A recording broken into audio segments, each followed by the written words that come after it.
Olá você, bem-vinda e bem-vindo ao Podcast Mundo Enneagrama.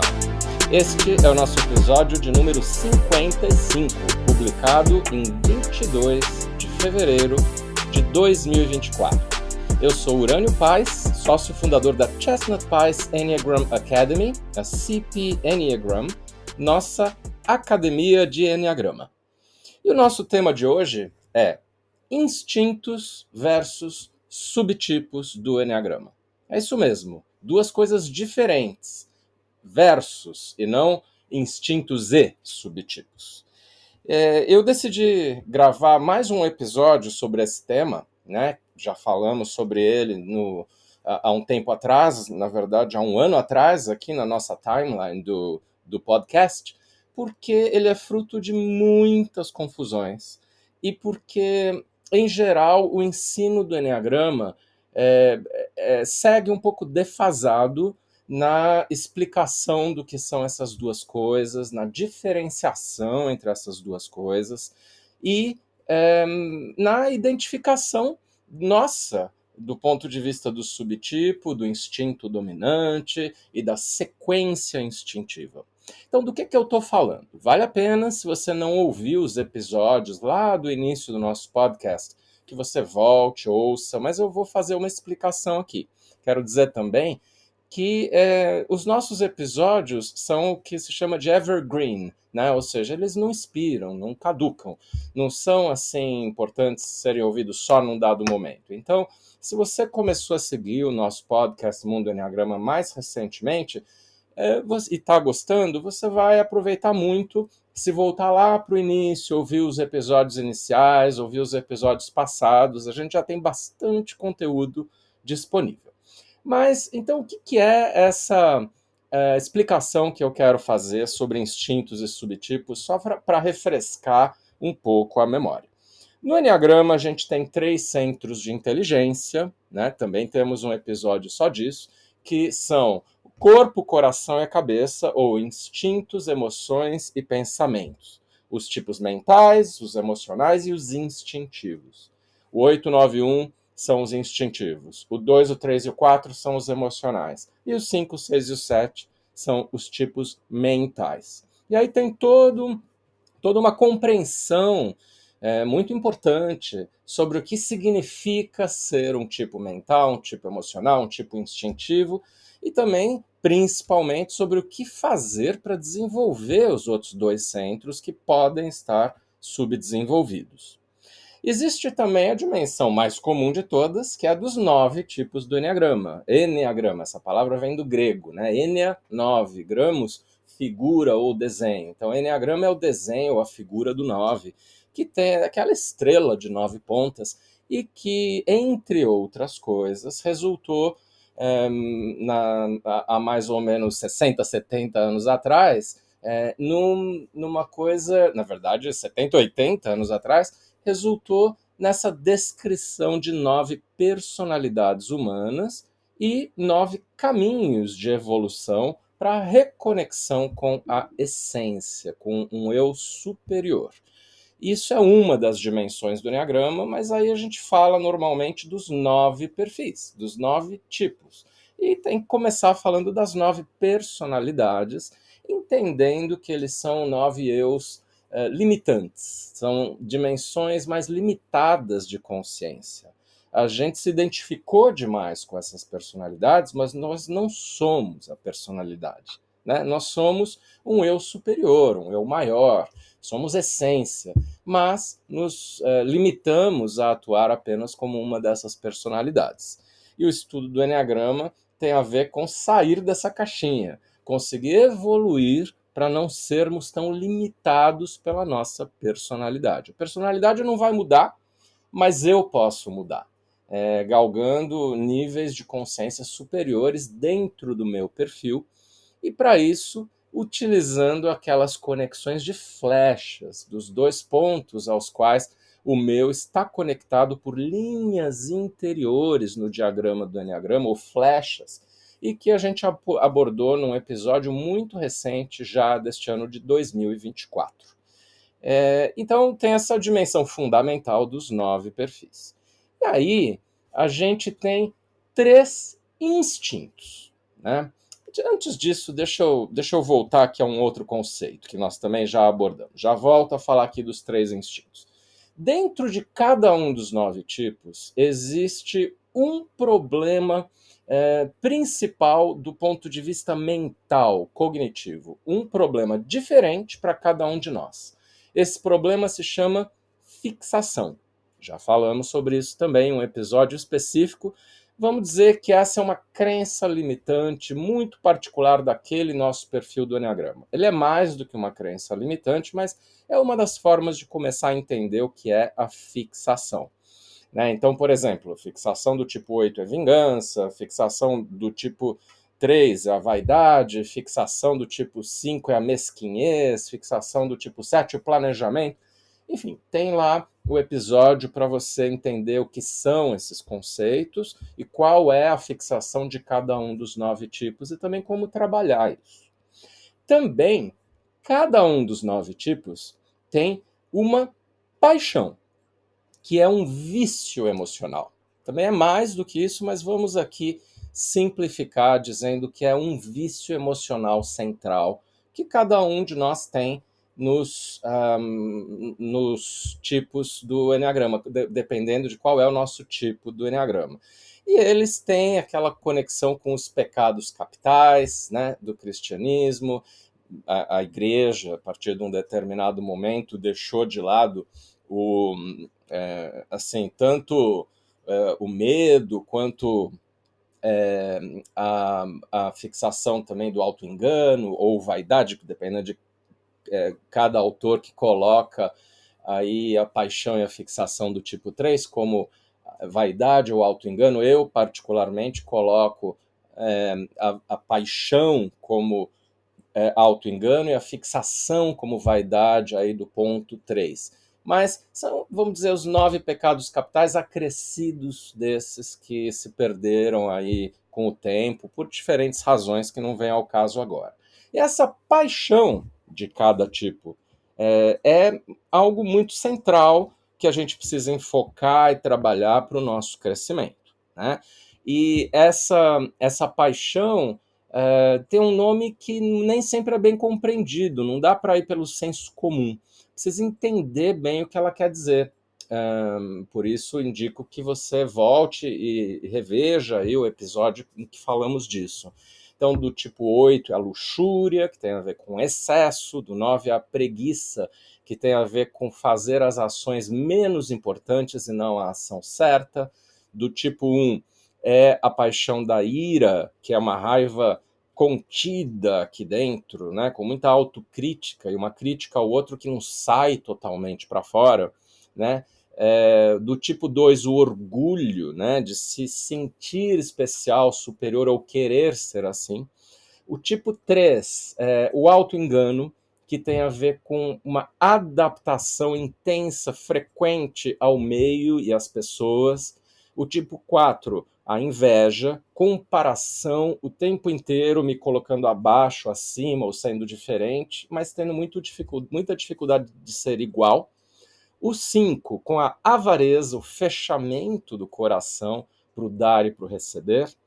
O 6, o medo, que é essa antecipação mental do que está por vir, prevendo os riscos, perigos e ameaças, gerando ansiedade.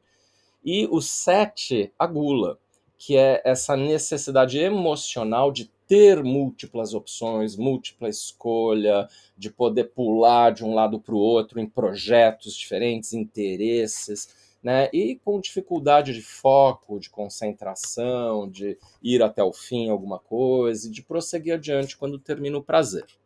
Então esses são pontos muito centrais, definidores assim, de por que uma pessoa é de um tipo e não de outra. A gente pode até entender assim, nós temos as 9 emoções do Eneagrama em nós, temos traços dessas 9 emoções, mas só uma delas se torna uma paixão, no sentido de que ela acaba tomando conta de mim, me dominando, eu não penso em outra coisa, não vejo outra coisa.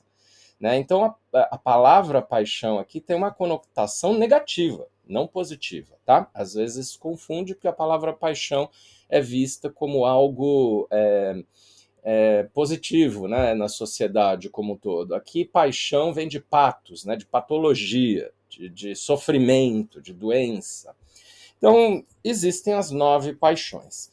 Mas existem subdivisões dessas 9 paixões, que tem a ver com os instintos dominantes. E aí as subdivisões é o que chamamos de subtipo. Poderíamos até talvez chamar de subpaixões, né, dos 9 tipos. Mas esses subtipos são baseados não só na paixão do tipo, mas também naquilo que eu comecei a falar antes, que é os 3 instintos humanos descritos melhor pelo Eneagrama. Quais são esses instintos? Também já falamos disso. Então, o autopreservação, o social ou o sexual. São 3 instintos que todos nós temos. Se você é ser humano, está vivo, você tem os 3. Mas a nossa personalidade distorce esses instintos, criando uma sequência instintiva. Ao invés de nós termos os 3 livres e sãos à nossa disposição para entrarem em ação quando requeridos e quando fizer sentido e na medida certa, nós temos um desses instintos que vai entrar em ação o tempo todo, mesmo que não necessário. Tem um instinto que está mais ou menos no meio e tende a ser um pouco mais saudável. E o último instinto eu não deixo entrar em ação na maioria das vezes, mesmo quando a vida meio que requer ou me chama para ele. E eu chamo esse instinto de reprimido. Então existe o instinto dominante, o secundário e o reprimido. E isso forma a sequência instintiva. Então, já que existem 3 instintos e diferentes possibilidades de sequências deles, a gente tem 6 sequências possíveis. Então tem o autopreservação dominante, com o social segundo e o sexual reprimido. Tem o autopreservação dominante com o sexual segundo e o social reprimido. Um pouco diferente do primeiro. Aí tem o social dominante com o autopreservação segundo e o sexual reprimido. E tem o outro, que é o social dominante, com o sexual segundo e o autopreservação reprimido. É o meu perfil, por exemplo.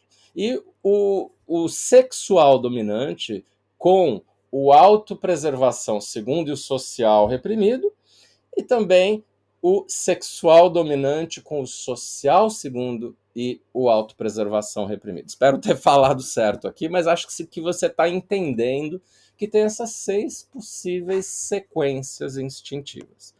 Agora, quando a gente fala das sequências instintivas e dos instintos, a gente está falando aqui dos instintos puros. Eles, de maneira isolada, como se isso existisse. Não existe muito, mas a gente tem que estudar as coisas assim dessa maneira, às vezes mais didática, né? Falando de cada coisa e depois entender que a realidade é um pouco mais complexa, é uma mistura. Então, quando a gente fala desses instintos, a gente fala coisas assim, quem é a autopreservação dominante tende a ser um pouco mais cético, um pouquinho mais receoso, pé atrás, mais dificuldade de confiar, ter mais ansiedade, pode ser um pouco mais fechado.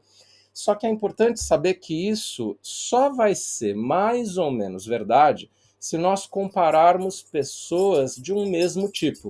Então, o autopreservação dominante 9 versus um autopreservação reprimido 9. Aí eu posso ver um pouco mais essas diferenças. E mesmo assim, não será totalmente preciso, né? Daí o social, eu também tenho, por exemplo, características de ser uma pessoa um pouco mais no mundo, na maior parte das vezes, alguém mais preocupado em união das pessoas, em inclusão, pertencimento, não só de si mesmo, mas dos outros, né? É uma necessidade instintiva de pertencimento. Uma pessoa que tende a ser um pouquinho mais diplomática, política, e também que tende a querer se destacar um pouquinho mais do que os demais perfis daquele mesmo tipo. Tem que comparar sempre com o mesmo tipo. E os sexuais dominantes, mais intensos, tendem a ser um pouco mais competitivos, acessar um pouquinho mais, às vezes, a raiva, com o outro vendo ou não. Lembre-se que no Eneagrama a gente está falando mais de uma experiência interior e não necessariamente daquilo que os outros veem. Tá? Então, mais do que uma teoria de comportamentos, de traços, o Eneagrama não é tanto isso, ele é mais uma teoria de motivações ocultas por detrás dos comportamentos, né? E os comportamentos finais podem variar, porque as pessoas podem ou não mostrar isso mais explicitamente. Algo que depende de um monte de coisas, inclusive da cultura, né, nacional, estadual, aí no Brasil, ou o que quer que seja que você pense, a formação familiar, religiosa, escola e por aí vai.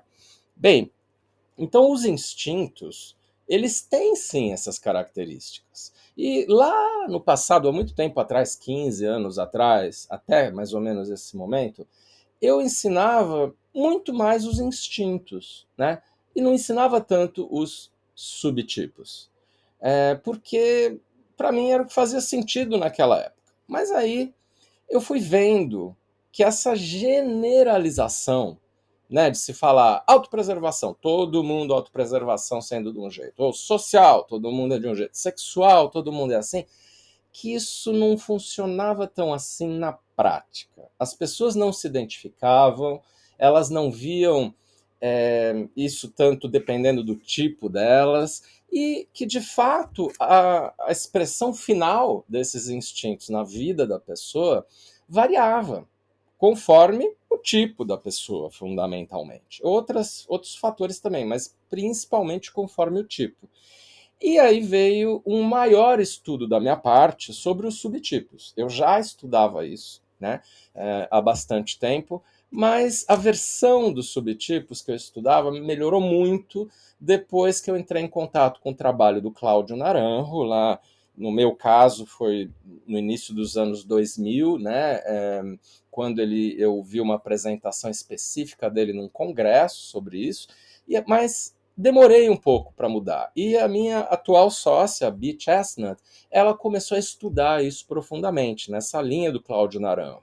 Fez mais pesquisa, sistematizou o conhecimento que ele trouxe e aí começou a ensinar mais. E eu me adaptei mais a esse ensino dos subtipos nessa linha por uma boa influência aí da Bi, né, da minha sócia, que vocês já conheceram aqui em alguns episódios do Mundo Eneagrama. Então, essas descrições dos subtipos, elas ponderam muito o que é o instinto, né, e como o instinto se manifesta para nós. Porque, na prática, os subtipos são talvez a dimensão do estudo do Eneagrama que está mais próxima do comportamento final da pessoa, daquilo que é mais facilmente visto por todos naquela pessoa. O subtipo, portanto, ele é mais fácil de identificar do que o instinto. Nós indicamos, inclusive, que para chegar à conclusão do instinto dominante, que você primeiro veja qual é o seu subtipo. Porque, por exemplo, o subtipo 2 autopreservação, ele tem o autopreservação como dominante, mas é mais fácil que você se identifique como 2 autopreservação lendo a descrição desse subtipo, que é o 2 autopreservação, do que se você for olhar a descrição genérica do instinto autopreservação para os 9 tipos. Né? Então, veja que os subtipos são aquele instinto especificamente naquele tipo do Eneagrama. E isso é mais ou menos assim. O 2 autopreservação é uma subpaixão do orgulho, que é a paixão do 2. Então é uma forma muito específica e indireta pela qual a paixão do orgulho se manifesta. É isso que é o subtipo. Então o subtipo considera a paixão e considera o instinto dominante. No subtipo não entra aqui o segundo instinto e o instinto reprimido, tá? Entra só o instinto dominante. Mas é muito importante começar pelo estudo dele, do subtipo, e não começar pelo instinto dominante ou pela sequência instintiva, porque as pessoas se confundem mais e é uma dimensão mais difícil de ver em nós, o instinto, e também de assumir aquelas coisas. Tem aspectos muito de sombras nos instintos que a gente precisa ter um pouquinho mais de vivência do autoconhecimento para poder ver isso em nós e assumir de uma maneira mais plena. Então, o que nós indicamos na CPI é que o aluno tente identificar o seu tipo entre os 9, e aí identifique o subtipo dentro daquele tipo identificado. E muitas vezes a pessoa não tem certeza de qual dos 9 ele é, né? Não sei se eu sou tipo A ou tipo B, se eu sou 2 ou 7, se eu sou 3 ou 8, se eu sou 5 ou 9. E aí, lendo sobre os subtipos desses tipos em dúvida, eu vou me identificar mais facilmente. Às vezes a pessoa não tem certeza porque ela é de um subtipo muito específico que se confunde mais, né? Então, por exemplo, a confusão de uma pessoa entre o tipo 8 e o 5, muitas vezes é porque a pessoa é 8 autopreservação, que é um 8 mais fechado, um pouco mais buscando privacidade. E só para dar um exemplo, teria aqui milhões de exemplos para dar sobre essas confusões mais comuns aqui no autodiagnóstico do tipo, né? Então, veja que a paixão e o instinto dominante interagem na criação disso que é o subtipo. E essa interação é uma interação de um influenciando o outro, se misturando e se potencializando. Cláudio Naranjo dizia duas coisas. Primeiro, que não é o instinto dominante mais a paixão do tipo. Ele é mais um vezes, não um mais. Então, o instinto dominante vezes a paixão do tipo. Ou seja, é uma alquimia que acontece aí, que gera uma coisa completamente nova, né? Não é só uma adição. Então, o erro que muita gente comete é mais ou menos assim. Ó. Primeiro, o professor ou profissional de eneagrama estereotipa o que é ter um desses instintos dominantes. Por exemplo, quem é social dominante gosta de estar em grupo. Pode ser que a maioria, sim, mas tem alguns sociais dominantes que não. Que, por exemplo, 4 social ele quer, mas não consegue estar em grupo. 1 social ele também gostaria, mas ele se afasta do grupo para se tornar um modelo daquilo que o grupo deveria ser e fazer. Então ele não está tão integrado no grupo assim. Então é difícil generalizar. Daria para falar que todos querem, né, pertencer mais do que os outros instintos dominantes, né, sexual e autopreservação. Mas, na prática, 4 e outros casos aí também, não vão ver isso tão facilmente, porque esses mecanismos são mais sofisticados, indiretos, e no nível do subtipo não vai parecer que é essa a história, né? Portanto, quando o professor estereotipa, falando que o social é só gostar de grupo, ou que o autopreservação sempre cuida muito bem de si mesmo, ou que o sexual é uma pessoa que sempre faz contato assim visual muito forte com outra pessoa, que sempre é intenso. Essas coisas têm o seu fundo de verdade, mas elas não podem ser generalizadas porque as pessoas se confundem demais e porque isso muda conforme o tipo do eneagrama. Ou seja, quando a gente vê um instinto dominante dentro do tipo específico da pessoa, ou seja, a gente está falando do subtipo, aí fica mais precisa a descrição de o que a pessoa faz e por que ela faz, principalmente. O subtipo, portanto, é muito mais preciso e mais específico. Ele entra em nuances, ele não mantém a coisa no genérico, como a descrição dos instintos.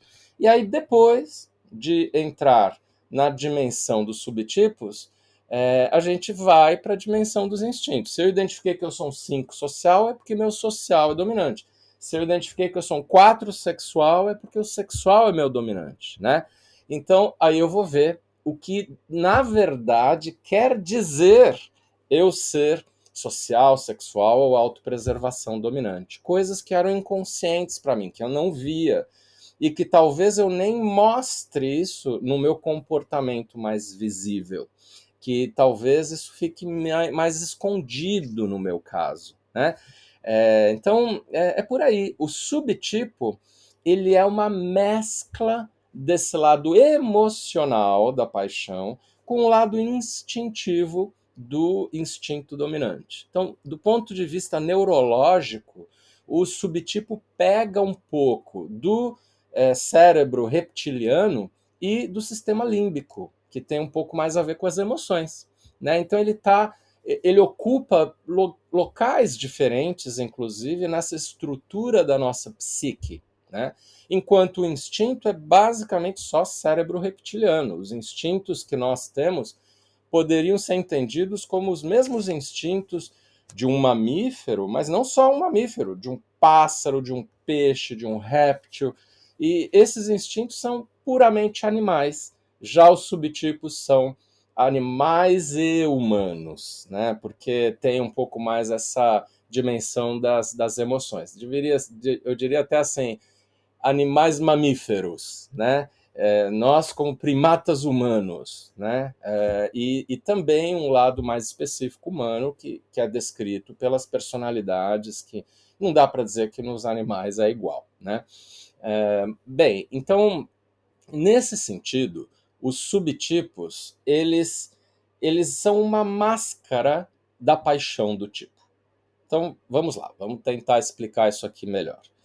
A paixão do tipo é algo que, em geral, eu não estou em contato diretamente. Imagina se eu, como 5, tivesse o tempo inteiro diretamente em contato, desde o início, com a paixão da avareza, né? Meu fechamento emocional para receber e para dar. Se eu tivesse nisso, eu estaria encolhido o tempo todo, né? Eu tenho que dar uma disfarçada nisso. Então, o 5 autopreservação vai ficar na dele, mas vai parecer que está tudo bem, né? Ele fica mais fechadinho, mas ele não está exatamente encolhido, né? E porque tem essa máscara do castelo ou da casa, né? Que se eu estiver em casa eu estou bem, né? Que é o subtipo autopreservação do tipo 5. 5 autopreservação. É uma máscara da paixão da avareza. Ou seja, se o 5 autopreservação tiver nessa coisa da proteção da casa, do castelo dele, ele não vai sentir tanto a avareza de maneira direta. Então, o subtipo é uma máscara da paixão.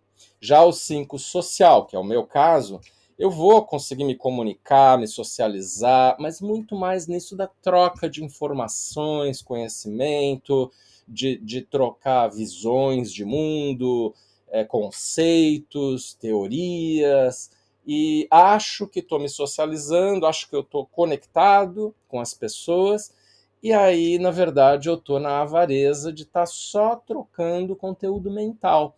Não estou, de fato, conectado emocionalmente e instintivamente com as pessoas e até com a vida, né? Esse é o risco do 5 social, e aí tem todo o caminho de evolução que é possível trilhar, né? Mas então o 5 social, ao fazer isso, ele não vê tanto a avareza. A avareza fica mais escondida. Então é mais uma máscara. E o 5 sexual também parece que é muito dedicado assim aos relacionamentos, que é mais emocional e que troca confidências, segredos com as pessoas, cria mais intimidade, mas é tudo sobre o critério dele, no tempo dele, do jeito dele. Então tem a avareza que fica aí também mais escondida e, portanto, mais difícil de acessá-la e de trabalhá-la. Então a paixão do tipo fica mais inacessível por causa do subtipo. Outra forma de entender o que eu estou explicando agora é que o subtipo é um amortecedor um amortecedor para nós não conseguirmos ver a dor, não sentirmos a dor da paixão. Porque se eu entro em contato com a paixão como ela é, vai doer. E aí, porque dói, eu me transformo. Eu começo a me frustrar com essa paixão quando eu encaro ela de frente. E uma das funções, então, dos subtipos é amortecer a paixão para eu não entrar em contato. Ela vira uma máscara. E também, ainda como outras palavras até, o subtipo é uma forma de eu não encarar a paixão do tipo de frente, de eu me manter mais inconsciente em relação à paixão do tipo.